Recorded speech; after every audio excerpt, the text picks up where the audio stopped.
My sister, 34, and I, female 31, were very close. Unfortunately, she passed away from cancer 3 months ago, leaving her husband, my brother-in-law, behind and her 2 children, my niece, toddler, and nephew a couple of years older. About 2 years ago, my brother-in-law started coming to my home at around 11 a.m. We'd greet each other, I'd ask him how he's doing, and all his answers are short. He'd sit on the couch in the living room and just stare like he was waiting for somebody. I ask if he needs anything. All he asks for is a glass of water. I try to open up a dialogue and ask about the kids, but he just refuses to engage. It feels so awkward I have to step out and go into the kitchen or upstairs. I watch him from a distance, and all he does is drink from his glass, then look around or glance ahead. It's become annoying to an extent. I started feeling uncomfortable and my work kept getting interrupted because I had to wait 3 hours before he finally left. I tried to ask him why he was doing this and he quickly changed the subject or not answer me. I decided I no longer wanted to open the door for him and let him in, as horrible as it sounds, but really, he and I have never been close nor have any interests in common, so this is pretty puzzling. He came over on Friday. I looked through the peephole and saw him standing outside. I didn't make a sound, I just stepped away from the door, leaving him ringing the bell till he left. The next day he came over. I did the same thing, but this time he tried to call me, but my phone was upstairs and I didn't call back, so he left. The day after that he comes over again, but still I don't let him in and he rings the bell and then leaves. The day after that he rang the bell while I was upstairs, but I didn't even bother to go near the door and get a look this time. My phone starts ringing, but I ignore him. Then I go about my work and then I receive a call from Mom yelling at me, asking why I didn't open the door for my brother-in-law when he comes over to drop the kids off, since he had an emergency and his dad passed now and he couldn't see him one more time. I was in utter shock. She then scolded me, saying I did this on purpose since my brother-in-law complained about how I kept refusing to open the door for him previously. I explained to her why I did that, but she shamed me and called me cruel to treat my sister's husband abhorrently and turn him away when he asked for help.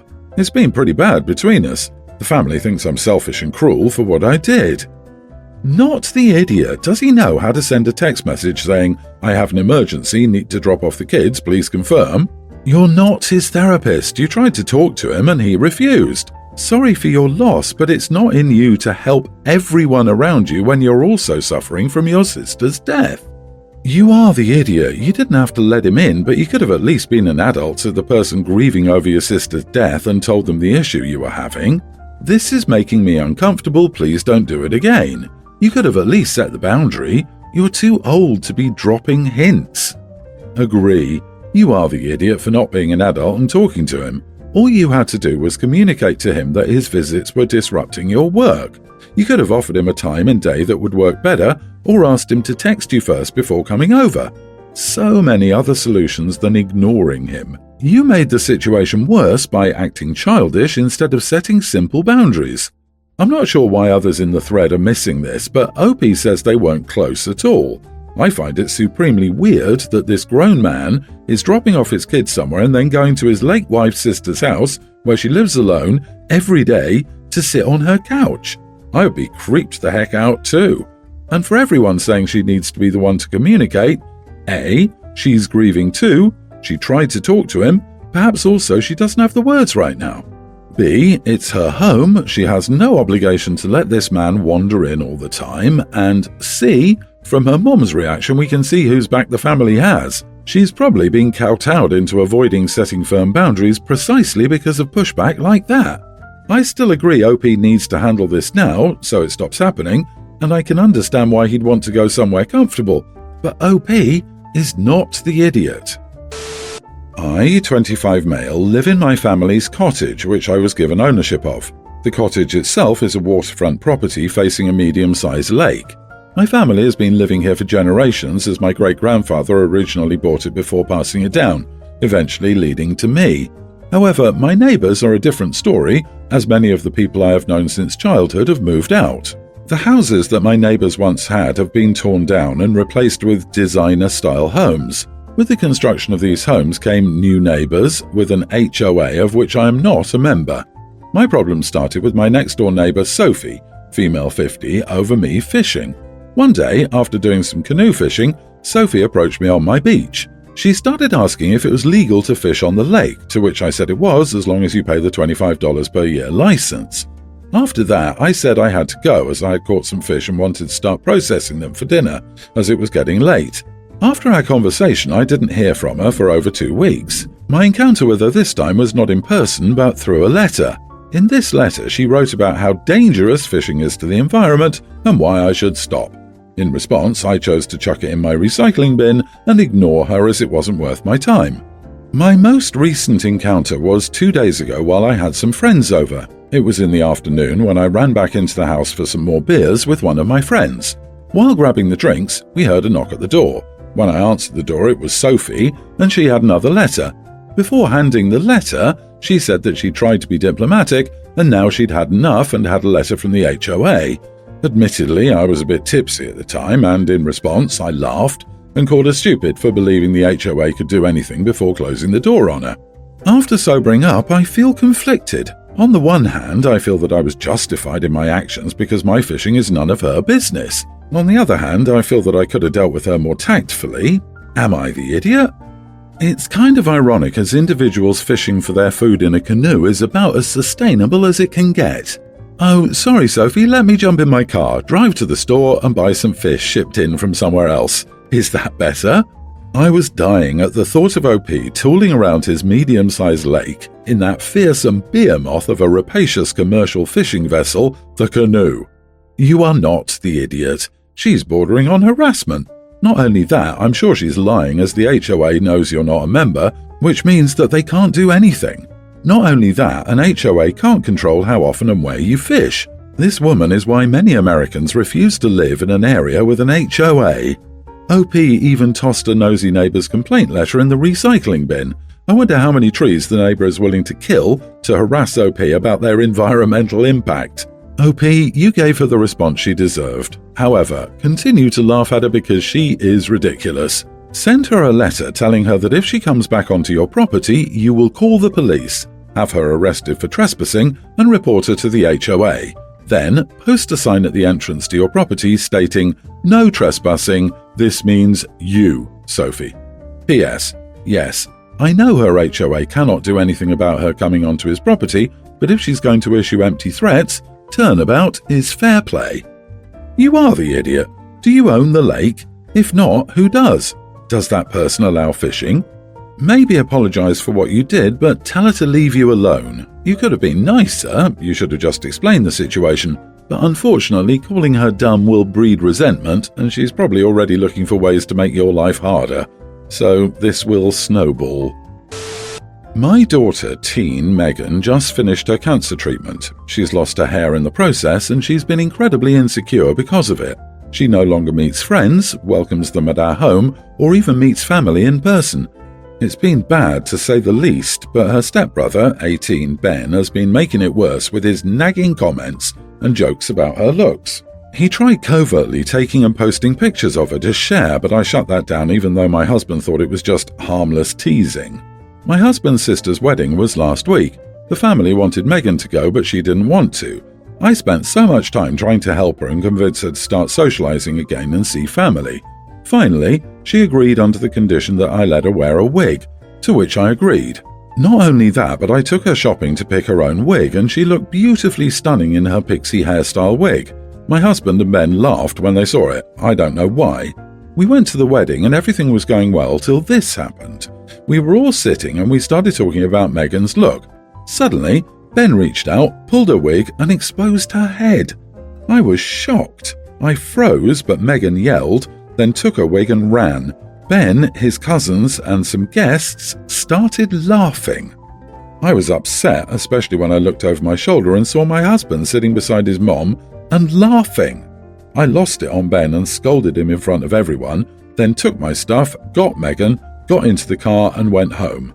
Ben and my husband didn't have a ride home, and my husband kept calling me, but I didn't respond. He came home asking about me leaving mid-wedding and upsetting his sister and then leaving him and Ben with no ride home. I argued with him about how Ben embarrassed Megan and humiliated her publicly, which must have ruined what's left of her self-esteem. He said that it was just kids teasing each other, and that I overreacted and Ben had no malicious intent. He was just messing with her. I said I was sick of it, but he said that this is their way of bonding as step-siblings, and I was getting in the way of it and being overprotective and unreasonable. We didn't talk after that. Ben refused to apologize, and his dad backed him up. You are the idiot if you stay married to this man. I would be kicking him and his moron son to the curb. Who the heck makes fun of a cancer patient? Better yet, who let someone make fun of a cancer patient? Why are you staying with this man? I agree. Who laughs at a cancer patient, especially a child cancer patient? They both know she's struggling with self-image because of how the treatment makes her look, plus the emotional and mental health toll that being diagnosed with cancer, treatable or not, has on a person. Your husband should not be backing a bully tormenting your daughter, OP. The son, father, and his relatives were all laughing. OP, you might have been conned into marrying into a completely toxic family. Are you sure your husband didn't tell his son to do it or egg him on to make his daughter the butt of a joke for his family? They are a cruel family, and I'm sorry your daughter is suffering due to you not wanting to see the truth until this event. You are the idiot. Agreed. OP, I know we have a crusade about divorcing horrible partners, but in this case it's not a bad idea to do that. Your own partner thinks it's sibling bonding to embarrass a cancer patient publicly. That's bullying, and he's endorsing it. I'm happy you took your daughter and left, but leave this toxic marriage too, because I don't see your daughter recovering if she has to stay around such toxic men. And maybe if she wants to, have your daughter go to therapy too. With that, and your support, maybe her self-confidence will flourish. For the past year, my sister has been trying to get pregnant, a journey that I fully support. However, she's been kind of obnoxious about it. She's always bringing up how she might be pregnant. No wine for me, I might be pregnant. I can't keep the fast today, I might be pregnant.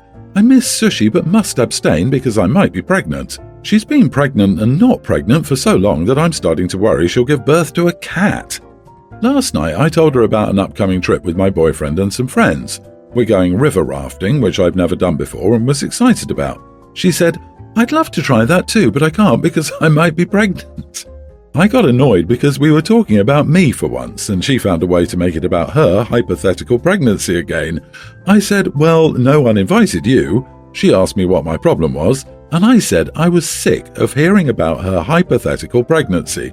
She said I was immature and left. I feel bad, but also, I'm so sick of hearing about Schrodinger's pregnancy. Am I the idiot? Ow, my ribs. Schrodinger's pregnancy. I'm dying. Not the idiot, OP. I would go to the Dollar Tree, buy a bunch of pregnancy tests, and every time she said she might be pregnant, hand her a test. Not the idiot, and look out. If she's this crazy now, I can't imagine how attention-starved she'll be if and when she is pregnant. Talk to her maturely about it and see if she can tone it down. Sometimes people get obnoxious over stuff constantly on their mind without being aware of it and can be checked politely by people around them. Oh God, think of the baby shower drama. She'll be one of those whose gender reveal party causes property destruction or wildfires.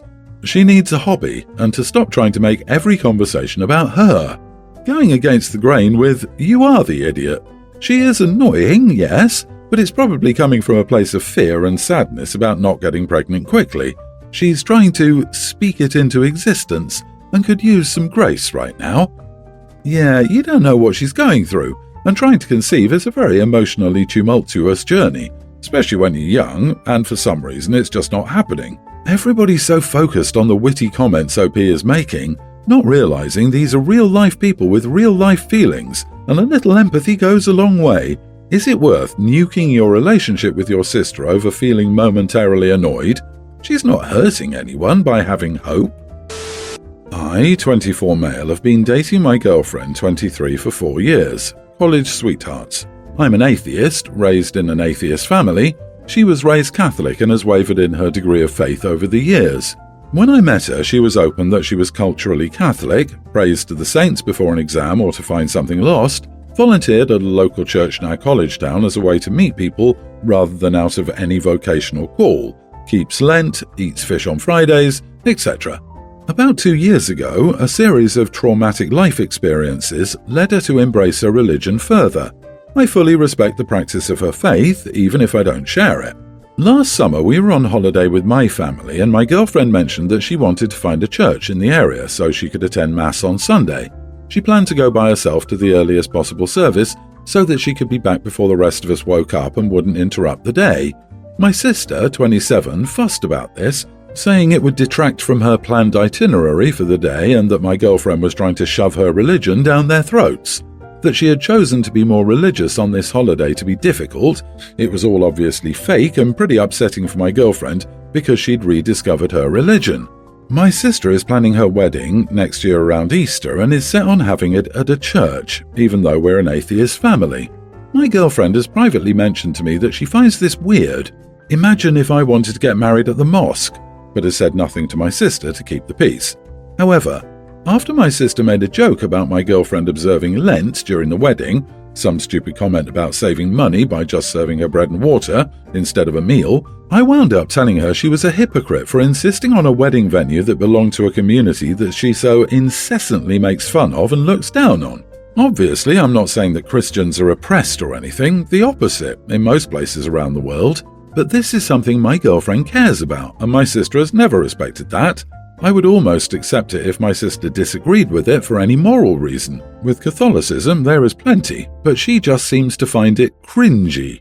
The entire family has said that I've been unspeakably rude for criticizing my sister's wedding plans and calling her a hypocrite, and my sister has been furious with me for the last week. She's threatened to uninvite me from the wedding. I think I was standing up for my girlfriend. Am I the idiot? Not the idiot. I don't have anything to add that you haven't already said. You're right, and your sister is awful. She openly mocks the faith but wants to take advantage of the system. It's weird. Your sister maybe hasn't connected that your comments were in defense of your girlfriend.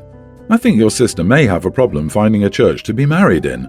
Most priests or pastors and ministers want to meet with the couple before getting married and talk about how faith plays a role in at least the ceremony. I have heard about couples being turned down for using churches as a venue or backdrop. The church personnel will also find it as hypocritical as you do. Unless she lies and puts on a face to get the venue she wants, in which case I would call her out on that. But in any case, you're not the idiot. I'm curious how rude they considered your sister's behavior last summer after your girlfriend indicated she planned to attend the least intrusive church service possible and be back before everyone else was even up.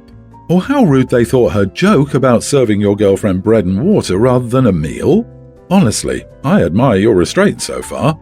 And in not cheerily offering to your sister to make a nice public social media post about why she's uninvited you from her hypocritical wedding, if she does.